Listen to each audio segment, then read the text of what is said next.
warahmatullahi wabarakatuh. Waalaikumsalam. Alhamdulillah, wassalatu wassalamu ala rasulillah wa ala alihi wa sahbihi wa mawala. Ashhadu an la ilaha illallah wahdahu la syarika lah, wa ashhadu anna Muhammadan abduhu wa rasuluh. Allahumma salli ala Muhammad wa ali Muhammad kama shallaita ala Ibrahim wa ali Ibrahim innaka Hamidum Majid. Bapak Ibu hadirin jamaah salat subuh yang dimuliakan Allah, puji syukur kita panjatkan kehadirat Allah Subhanahu wa taala atas segala limpahan nikmat serta rahmatnya kepada kita semua. Pagi hari ini kita masih diberi kesempatan oleh Allah Subhanahu wa taala untuk menunaikan kewajiban kita, yaitu melakukan sholat subuh dengan berjamaah. Salawat dan salam mudah-mudahan selalu terlimpahkan kepada junjungan kita Nabiullah Muhammad sallallahu alaihi wasallam beserta keluarga, para sahabat dan pengikutnya. Mudah-mudahan kita telah dikumpulkan menjadi umatnya dan diberikan syafaatnya di yaumul qiyamah. Amin Allahumma amin. Bapak dan Ibu hadirin jamaah sholat subuh yang dimuliakan Allah, kita masih melanjutkan pembahasan kita tentang bab sobri. Kita sampai kepada ayat yang kelima, yaitu ayat al-khamisah. Qaulihi ta'ala, ya ayyuhalladzina amanu ista'inu bis-sabri was-salat innallaha ma'as-sabirin. Amarallahu subhanahu wa ta'ala anna nasta'ina 'alal umuri bis-sabri 'alaiha li'anna al-insana idza sabri wa tantadiru faraj minallahi sahalat 'alaihil umur. Penjelasan dari ayat-ayat tentang sabar ini, itu kemarin dijelaskan ada beberapa ayat tentang sabar. Ini kita sampai pada ayat yang kelima, yaitu wasta'inu bis-sabri was-salat innallaha ma'as-sabirin. Bahwa dijelaskan di dalam ayat ini Allah Subhanahu wa taala akan memberikan pertolongan kepada kita untuk dalam persoalan-persoalan yang berkaitan dengan sabar.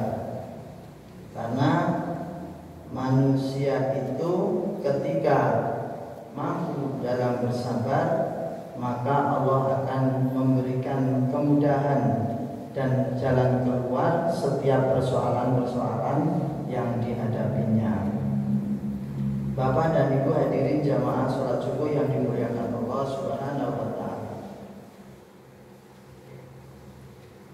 Fa anta idza asabat bi syai'in yahtaju ila sabri.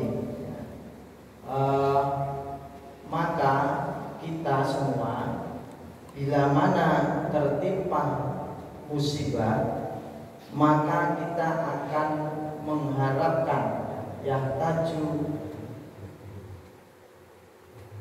illa sabri, maka kita akan mengharapkan kesabaran, ya, mengharapkan sabar. Maka ketika kita dalam menghadapi musibah itu, ketika Allah mengharapkan kesabaran kepada kita, fasbir, maka bersabarlah. Kenapa? Wa'lam anna nasru ma'as sabri, karena sesungguhnya, ketahuilah karena sesungguhnya sabar itu atau kemenangan itu dengan kesabaran. Wa anna faraja ma'al karabi wa anna ma'al usri yusra. Dan sesungguhnya untuk mendapatkan jalan keluar itu dengan kesabaran. wa anna ma'al usri yusra, dan setelah dalam kesulitan pasti akan ada kemudahan. Wa amma sholatu fa inna ta'inu ala umuri diniyati wa dunyawiyati, dan sholat itu akan menolong kepada kita terkait dengan persoalan-persoalan dunia, persoalan-persoalan agama, dan persoalan-persoalan duniawiyah, ya, dunia. Jadi maka kita harus bersabar di dalam melakukan segala aktivitas kita itu dengan sholat, dengan doa, ya. Karena dengan sholat itu akan memberikan pertolongan kepada kita semua terkait dengan persoalan-persoalan agama ataupun persoalan-persoalan dunia. Jadi kalau Allah menegaskan di dalam ayat ini bahwasanya ketika kita mampu menjaga sholat kita, maka kita akan diberikan pertolongan oleh Allah Subhanahu wa taala. Ada ungkapan perbaikilah sholatmu, niscaya Allah akan mempermudah segala urusanmu. Hatta inna Rasulullah sallallahu alaihi wasallam dzakara anhu anna idza hazaba wal amru faza ila sholati. Diceritakan bahwa Rasulullah sallallahu alaihi wasallam apabila menghadapi satu persoalan, menghadapi permasalahan, maka Rasulullah sallallahu alaihi wasallam itu faza'a ila sholat, maka mensegerakan untuk sholat, ya. Ketika apakah kita juga seperti itu, gitu. Kalau sudah menghadapi persoalan-persoalan yang mungkin tidak dapat dipecahkan secara akal kita, ya, dengan musyawarah dan lain sebagainya, apakah kita sudah kembali kepada Allah? Yaitu dengan sholat. Ketika kita sudah mampu seperti itu, maka hati kita akan tenang, tidak akan mengalami kecemasan yang berlebihan. Ya. Kalau kita sudah mengalami satu kecemasan yang berlebihan dalam diri kita, maka artinya diri kita ini tidak terkontrol. Ya. Kita tidak mampu mengontrol diri kita. Ketika kita tidak mampu mengontrol diri kita, maka jalan satu-satunya adalah mendekatkan diri kepada Allah Subhanahu wa ta'ala. Tapi dijelaskan bahwasanya dhaifun jiddan, hadis ini dhaif walaupun dikeluarkan oleh dikeluarkan oleh Abu Dawud, hadis nomor 1319. Wa bayyanallahu fi kitabihi anna sholata tanha 'anil fahsya'i wal munkar. Dan Allah menerangkan di dalam kitabnya bahwa sholat itu mencegah dari perbuatan keji dan munkar. Ya, fahsya itu ya sama dengan rofas, ya. Yang fahsya itu yang mengarah kepada yang jorok, ya, gitu. Yang rofas, ya. Kalau mungkar ini ya perbuatan yang tidak baik, mencuri dan kawan-kawannya. Wa idza ista'ana al-insanu bi sholati ala umuri yasarallahu lahu dzalika bi anna sholatu silatul bainal abdi wa baina rabbih. Nah, maka ketika manusia itu memohon pertolongan kepada Allah, bisolati, dengan sholat, ala umuri atas persoalan-persoalan atau perkara-perkara yang dihadapinya, yasarallahu lahu dzalika, maka Allah memudahkan, memberikan jalan keluar terhadap persoalan-persoalan yang dihadapi manusia itu, yang dihadapi oleh seseorang. Li anna sholata silatul bainal abdi wa bainar rabbi.